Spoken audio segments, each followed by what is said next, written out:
we're fighting for a decent standard of living and a decent set of conditions for all working people in this country. And that's why we get so much support from the men and women going about their work in the UK at the moment. Mick Lynch joins us live from the picket line at Euston. Good morning to you, Mick. Good morning. Mark Harper said he had a constructive relationship with you, but would like to get you round the table and stop being on the picket line. What's your characterisation of your relationship with him? Well, I've met him for 45 minutes once and then didn't hear much more. I had a meeting with his railway minister, Hugh Merriman, who I know quite well. We met on the 15th of December with all the companies, and we haven't heard anything since. So we gave 3 weeks notice before this current phase of action started, and nothing has happened during the action and in the period before. It's in the hands of the government the way this dispute goes. We were talking to the train operating companies about a possible set of documentation that we could put to our members without a pay offer. But at the end of the day, they put some stipulations and conditions into that document. The government did that, Mark Harper's department, that they know that the railway unions will never accept the extension of driver-only operation. Was inserted into that document at the last minute at the instruction of the government. So that didn't facilitate a settlement, it blocked it, and it undermined what we were trying to achieve. Now, I've heard Mark Harper say some warm things this morning. I welcome that. That's much better than what we used to get off Grant Shapps, which was belligerence and bellicose nonsense, to be honest with you. So if Mark Harper wants to speak to me or his team, I'm available whenever, even today if they want to, and I'll keep talking to the railway executives from Network Rail and from the train operating companies whenever we can get that on. So we're available to move the issues forward, to work on solutions and to get some new proposals that we might be able to consider. Are you in a position to go on strike indefinitely, as in over an indefinite period of time, or will you run out of money? Can you keep going on strike? Well, we have to comply with the law, so we get a 6 months mandate, which is the Conservative Party legislation. We have to get through thresholds of turnout and the number of people voting for the action. We've done that twice, so we've got a mandate that runs through to the springtime into May and towards the summer. Our members voted very heavily in favour of the industrial action. They want a settlement on their conditions. They want a safe railway, they want a proper service provided to the public, and of course they want job security and they want a reasonable pay deal. So we don't want to go on strike indefinitely, we don't want to go on strike at all. In fact, we'd like to get back to work and run the railway on behalf of the people, behalf of the economy and behalf of our environment, if you like, so that we could end car congestion and all the rest of it. But we need a settlement, and the government holds the key to that.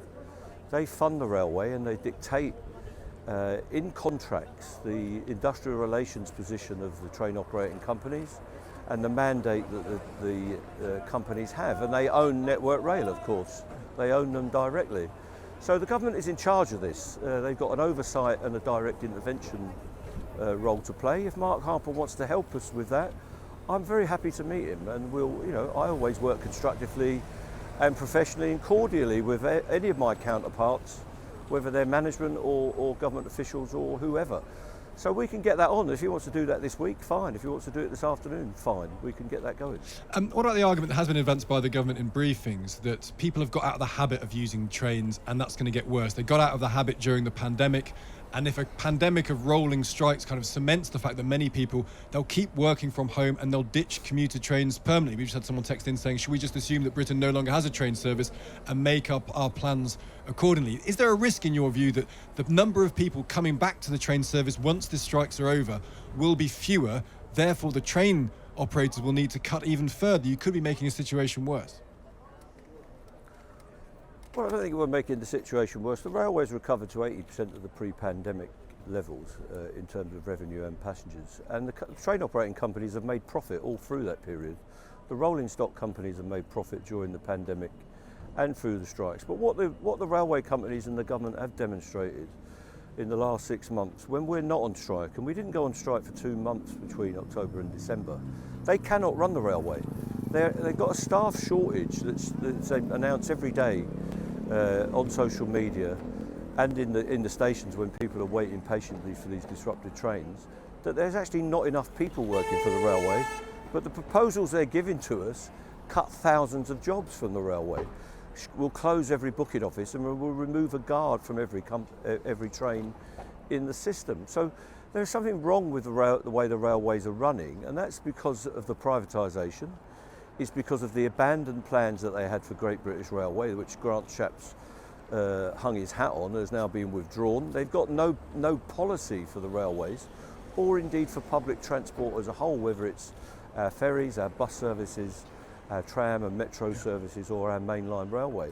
We've got a government that doesn't actually do anything to improve public services or the railway. But do you accept? Get off their hands and start doing something? But do you accept, rather than just pontificating about what might happen? But do you accept that the nature of technological advance means, in the end, fewer jobs for people? That happens in many industries. It's happening to your industry. You're going to end up with the need for fewer people in a booking office. We deal with technological advance every day. If you can tell me a bit of technology that the railways haven't adopted, I'd like to hear about it. But we have automatic track inspection, we have ultrasonic track inspection, we have drones flying around the system, we have remote condition monitoring, we've got our members using apps and online applications all over the railway.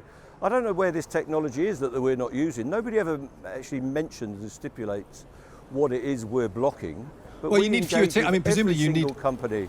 Sorry, Mick. Presumably you need fewer ticket operators as more people use automated systems online. That's just a fact of life, I would imagine. Well, yeah, we can deal with that, and we'll deal with that through the negotiations. That means redundancies. Sorry, that means redundancies, Mick. That's the point I'm making. Is that will mean redundancies? Let me finish. Okay.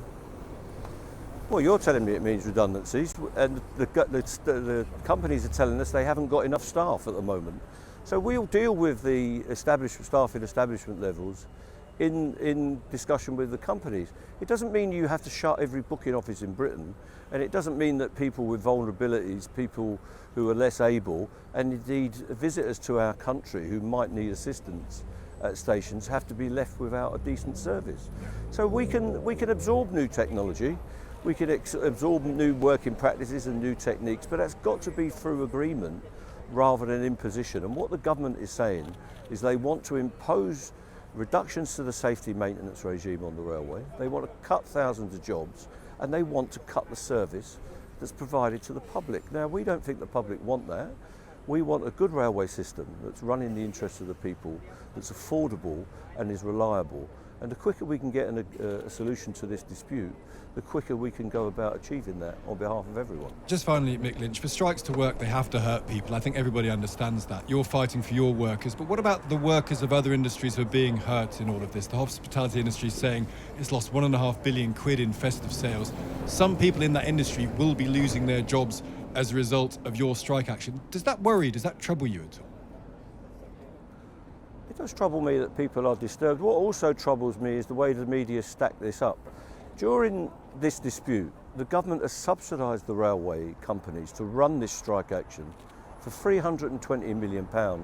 I met with the head of UK Hospitality, their chief executive, and she was astounded that the government was letting these strikes go forward without any negotiations whatsoever, and at the same time was subsidising First Group, Bellio, Go Ahead, all the private sector operators, and the national railways of Germany, France and Holland through direct subsidy, while hospitality workers were being laid off and not getting paid during that issue.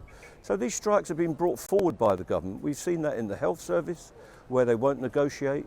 We'll see that in education this year now when these mandates come through.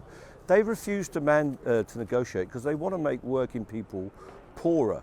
And that includes everybody in the hospitality industry, whose conditions, of course, have been ripped to pieces over the last 20 or 30 years. And we're fighting against those conditions being imposed on our members in this industry. And we're fighting for a decent standard of living and a decent set of conditions for all working people in this country. And that's why we get so much support from the men and women going about their work in the UK at the moment.